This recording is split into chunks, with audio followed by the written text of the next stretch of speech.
মধ্যে এসেছেন, ওনাকে জানিয়েছি, এখান থেকে এখানে বসিয়ে দিয়েছে, ব্যাটিং থেকে ড্রয়িং সুইমিং অব্দি বসিয়েছে, লোক পিছেলে বসিয়েছে, 3 নম্বর বসিয়েছে, সুইমিংয়ে 5 ঘন্টা করে দিয়েছে।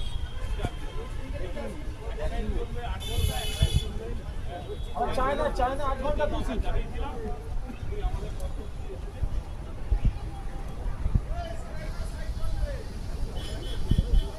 ঐক্য জিন্দাবাদ, শ্রমিক ঐক্য জিন্দাবাদ।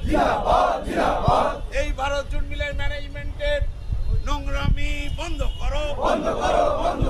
শ্রমিককে বসানো হলো কেন? ম্যানেজমেন্ট জবাব